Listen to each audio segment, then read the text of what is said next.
Maquette du détecteur de toucher d'une pièce métallique. Le montage se compose du pickaxe 08M qui est là. Ici, nous avons sur le bouton central un réglage de la sensibilité, mettant à 0.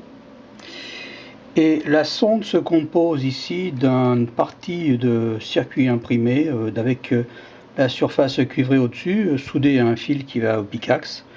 Et la partie isolée est collée contre une carcasse métallique qui est là. Donc, mettons en route. Nous avons ici le calcul du seuil. Le calcul s'effectue sur la lecture de 10 mesures consécutives qui nous donnent une valeur de seuil. Ici, le petit voyant rouge est la détection du toucher. Ici, comme nous sommes, le seuil a été calculé sur une valeur moyenne, nous oscillons autour de cette valeur moyenne et donc le voyant clignote. Nous allons ajouter une petite marge. Ici, on voit que la valeur majorée est de 7500 et la touche oscille autour de 5600. Maintenant, nous allons toucher la partie métallique. Ici, si je touche la partie métallique, le voyant s'allume. Mais je peux aussi toucher cette partie métallique par un petit tournevis, par exemple. Et je vois que le voyant s'allume, quelle que soit la partie que je touche. Aussi bien avec le doigt qu'avec le tournevis. Si le tournevis touche une partie isolée, le voyant ne s'allume pas.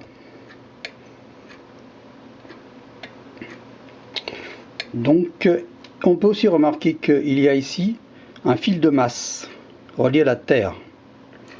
Si j'enlève ce fil, ici, le voyant ne fonctionne plus.